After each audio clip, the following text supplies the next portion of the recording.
Welcome to our seventh lecture on Aristotle and Aristotle's arrow. And I'll be honest, that's just my own term for the idea that Aristotle is going to give us, but I hope you'll see the relevance here in just a moment. So why are we talking about Aristotle in an ethics class? Solving an ethics dilemma, I hope we agreed earlier, requires critical thinking. And critical thinking, one of the ingredients of that is being comprehensive, casting the net wide, and bringing in as many different perspectives, relevant perspectives, as we can. And Aristotle is going to provide us one of those relevant perspectives. Thus, his role in the decision-making models that we're going to look at, primarily the Ginn model and the Potter box, his role is to bring us a perspective on how we might address solving the problem. He helps us satisfy that comprehensive nature that critical thinking usually requires. So the key points of our video number 7 on Aristotle and Aristotle's arrow, we've already talked about, look at the first bullet there down near the bottom, the importance of values and virtues to ethical behavior. I think we've agreed so far that ethics is values in action. If that's the case, we need to be pretty clear on the nature of those very specific values. And Aristotle, with his arrow, is all about, second to last bullet, the importance of clearly defining values and virtues. And the way he does that amazingly precise definition of what a value, such as honesty, is using this device similar to an arrow. First, though, let's step back and talk just a bit about who this fascinating guy is that's going to bring us such a useful idea. And boy, a cautionary note to myself, I need to be careful. Aristotle's a hero of mine, and I can get too wrapped up in him. One of my bad dad stories is when my kids were very young. My daughter was 3 or 4, my son was about 7. We're all sitting at breakfast, and of course I'm telling them about Aristotle, the way every family begins its morning. And after a while, my son just puts down his spoon and looks at me and goes, uh, "Dad, you're talking about Aristotle, and you think this is so interesting, but all we're hearing is Aristotle, blah blah blah blah." Well, I will try not to descend into the blah blah blah range. So I will move along. He was born in Greece in the 4th century before the Common Era. He was a student in Plato's academy. This is cool. Plato called him the reader. What a great appellation for a student, the reader. He was such a great student. He later became a teacher in Plato's academy, primarily taught rhetoric, the art and science of persuasion, and we'll return to that point here in just a moment. He was so outstanding that Philip of Macedonia, the father of Alexander the Great, handpicked Aristotle to be the personal tutor to Alexander the Great. We've encountered Aristotle already in our course. He's one of the philosophers, they don't agree on much, but they do agree. He, Kant, Mill, the others agree that if we want to have any chance of being happy and fulfilled in our lives, we must be ethical. We must identify our core values and act on them, or we don't stand a chance of being happy. Aristotle is in that camp with the others. Again, they don't agree on much. They do agree on that. And then we also saw him when we were talking about the rewards of ethical behavior. We looked at ethos, pathos, and logos as methods of persuasion. Again, that's still taught today here millennia later in Persuasion 101. Pathos is an appeal to your audience's emotions, if that's what seems appropriate. Logos is an appeal to your audience's intellect, if that is what seems appropriate. Ethos, though, is the persuasive value of the speaker's character. Again, another reward for living the ethical life. You increase your ethos. And again, as we noted earlier, Aristotle says of those three, ethos, the persuasive value of your character, is the most powerful persuasive tool in your persuasion toolkit. Within ethics theory, Aristotle is primarily associated with the school known as virtue ethics. And we could expect that from that quotation from him we've seen earlier, where he says, happiness is an activity of the soul in accordance with perfect virtue. Let's dig into this one just a little bit more. First, the word he uses for happiness is the Greek word eudaimonia.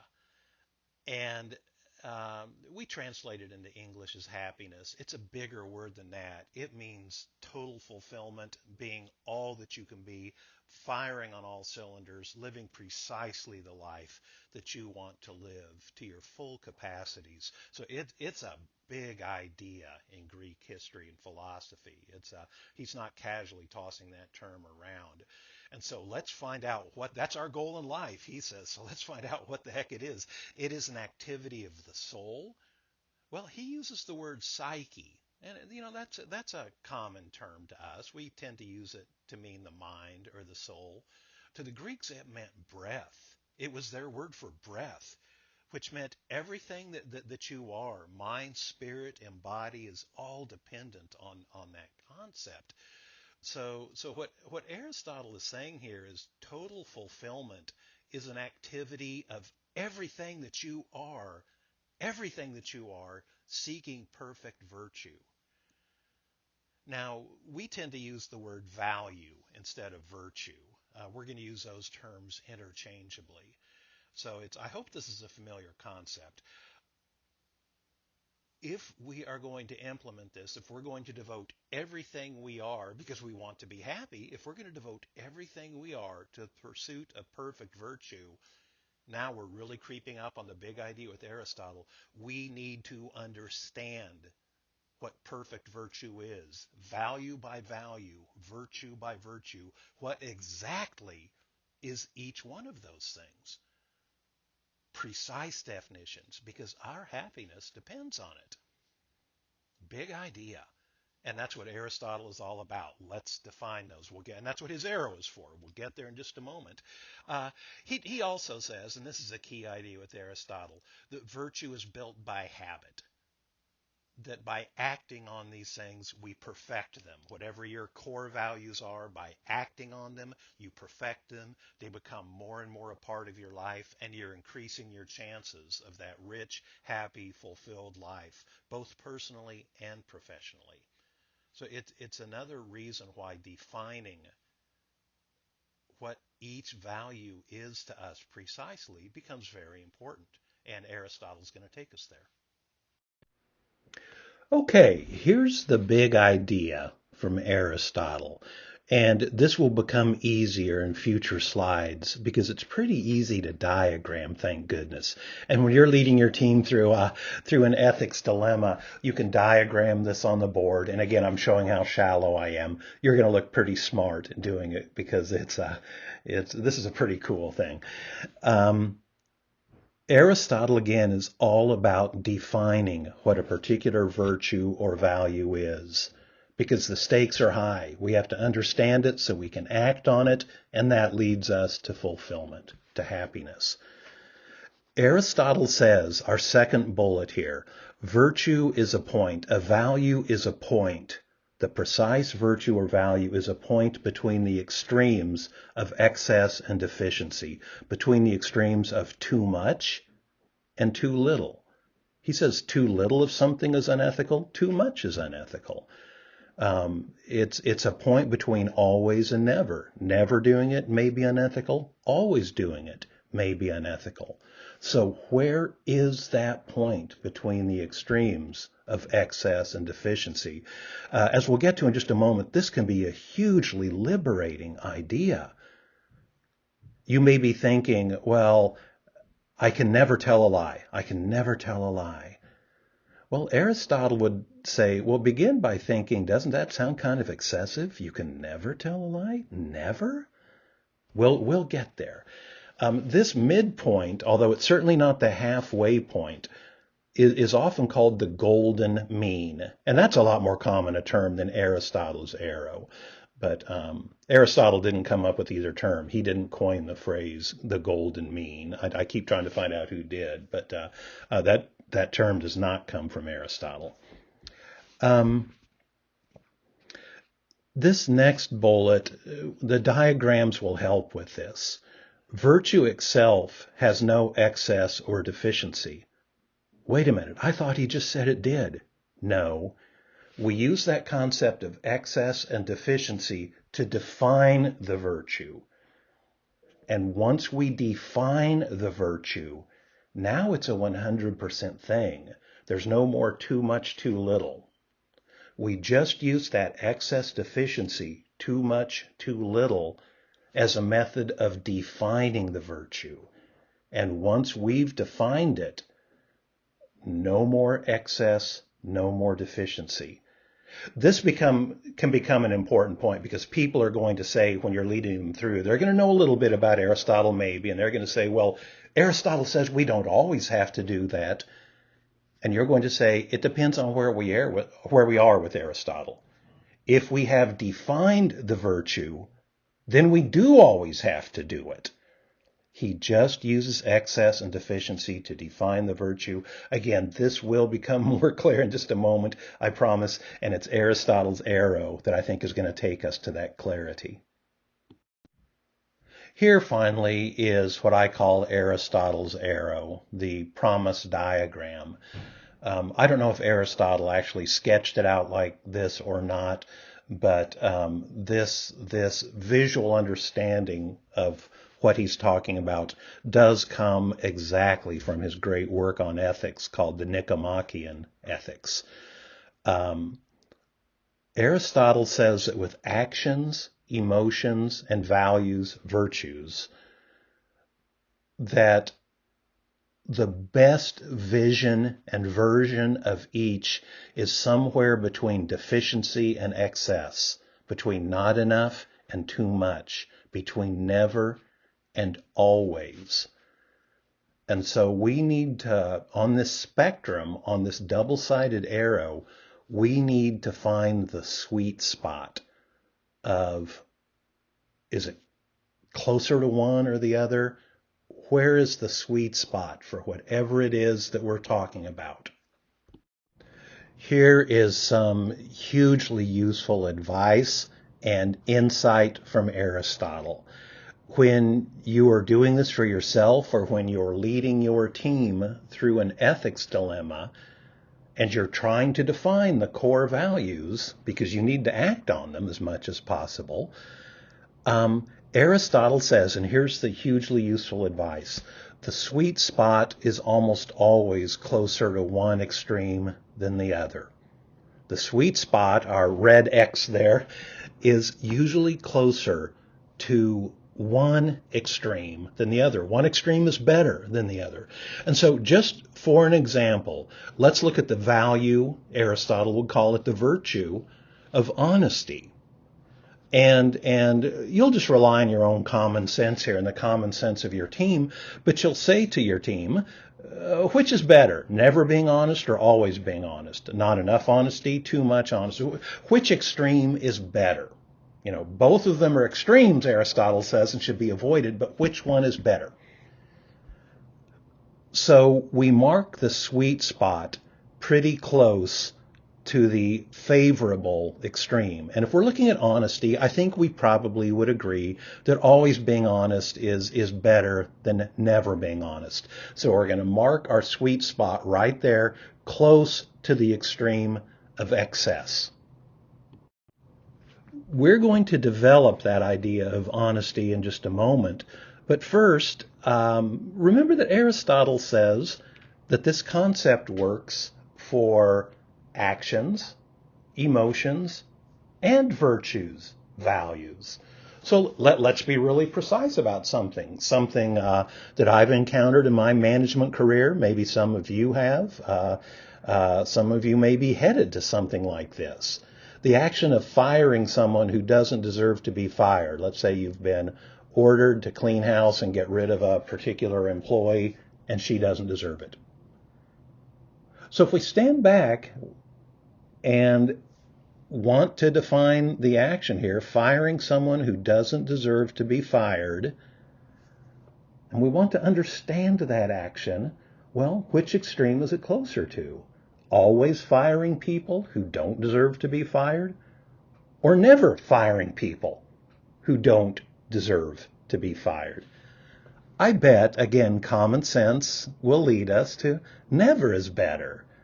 We almost never want to fire someone who doesn't deserve to be fired. For Aristotle, the really interesting territory comes between that red X and the extreme. That red X and then the arrowhead to the left of it, that area between the two is the area where it is okay to fire someone who doesn't deserve to be fired. And we're going to need to be really specific about what those circumstances are. When is it okay to fire someone who doesn't deserve to be fired? And here's what that would look like for honesty. We've got our sweet spot there, which is pretty close to excess, saying that our understanding of the virtue, the value of honesty, is to almost always tell the truth.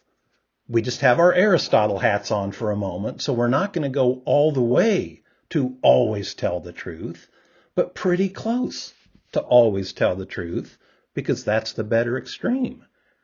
So again, it's this area between the sweet spot and the total extreme that fascinates Aristotle because, and this is super important, that's where the exceptions live.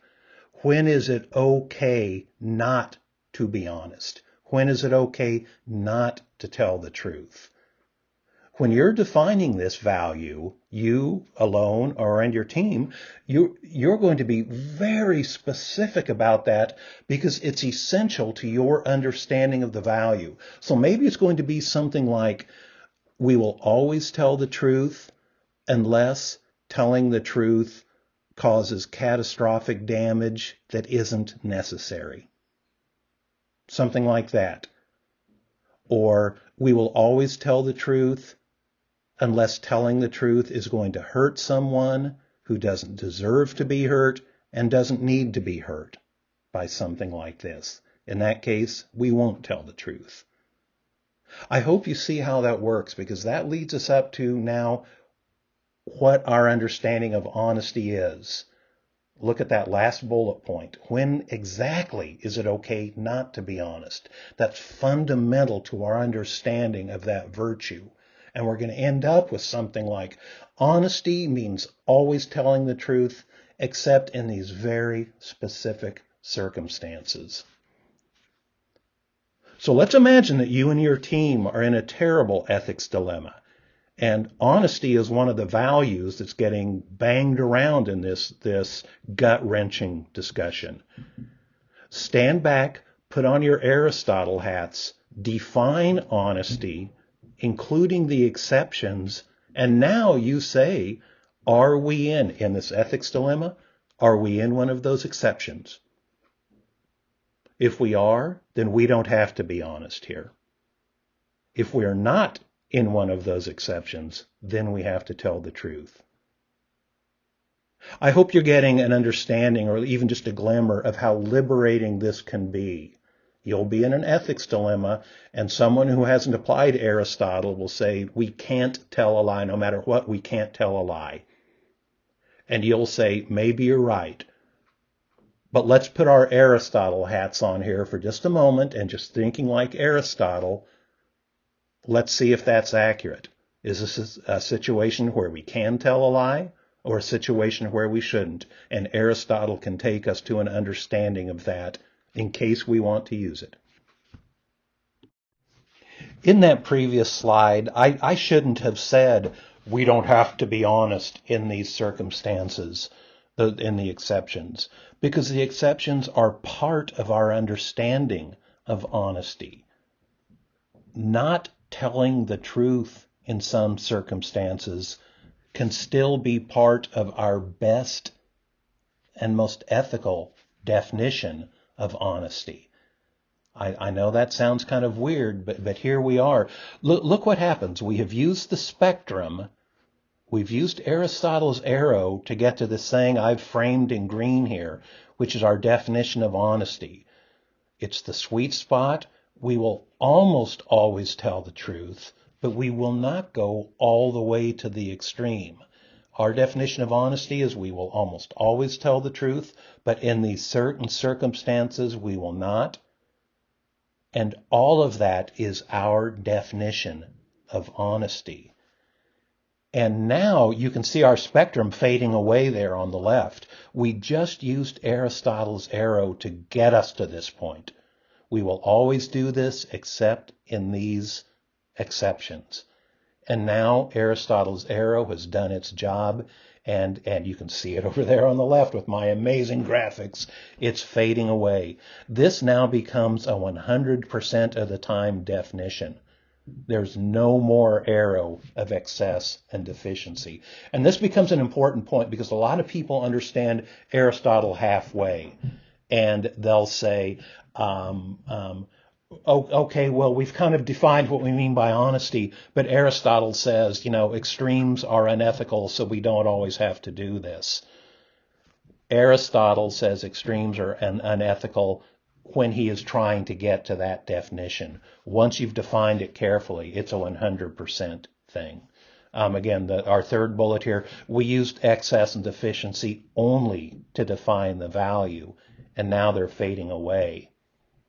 The last bullet, virtue itself, the defined virtue, the defined value, has no excess or deficiency. And there's our little picture of it again at the bottom. Honesty means almost always telling the truth, but not in these very well-defined exceptions. And so again, in your ethics dilemma, whatever it is, you say to yourself, I've now defined it. Are we in one of those exception areas? If so, we don't have to tell the truth, and that's the best honoring of honesty. But if we are not in one of those exceptions, then we do have to tell the truth, and that's the best way of acting on and honoring this key definition of honesty. So here's how we will use Aristotle's arrow in our decision-making systems that we're approaching in these lectures and in ethics dilemmas. We'll ask our team within the specific ethics dilemma that we're mired in, what are the key values? And we'll even try to rank those. What are the most important values? And we'll take maybe the top 2 or 3. We'll take all of them if there's time. And one by one, we'll subject each one to an Aristotelian definition. Look at our third bullet here. What is the Aristotelian definition of each of the values that we've ranked? Even just ranking the values can be so useful. And it probably won't be unanimous. You may have to go with consensus on that. So let's say that honesty is one of those values. You've seen how we would treat that. Second to last bullet, you'll say, okay, it's closer to the extreme of excess. What are the exceptions? When is it okay not to be 100% honest? And your team will discuss that and come up with the circumstances where honoring honesty means not telling the truth. You'll come up with those exceptions. And then the $1 million question, you'll look at your team and say, do any of those exceptions apply to our specific dilemma? If they do, then you wouldn't tell the truth, or you wouldn't be courageous, or you wouldn't seek justice. I realize how weird all that sounds. But Aristotle is just one of the approaches that we'll take here. And it can be very liberating, especially, again, I know I'm repeating myself, but someone on your team will say, we have to tell the truth. It's a 100% thing. And you'll say, maybe you're correct, but just for a moment, let's think like Aristotle. Let's put our Aristotle hats on and see if sometimes the best way to honor the value of honesty is to not tell the truth. Maybe he's wrong, but he might be right. So, in closing, quick wrap up. Again, Aristotle is one of our many philosophers, with Kant, with Mill, to some degree with Rawls, who believes that first bullet, we must act on our values in order to lead the happy, fulfilled life. And Aristotle was a very precise person. If you've read much of him at all, you're with me on that interpretation. So Aristotle's going to say, gee, if that's the case, we have to define those values. And that's where he invented this to me amazing and fascinating concept of the arrow. He uses that arrow involving excess and deficiency to define the values. And the last bullet here, we need to examine these values that maybe aren't very well defined because, back to the first bullet, our happiness depends on it. Identifying our values and acting on them makes us ethical and leads, at least according to Aristotle, leads to the happy, fulfilled life.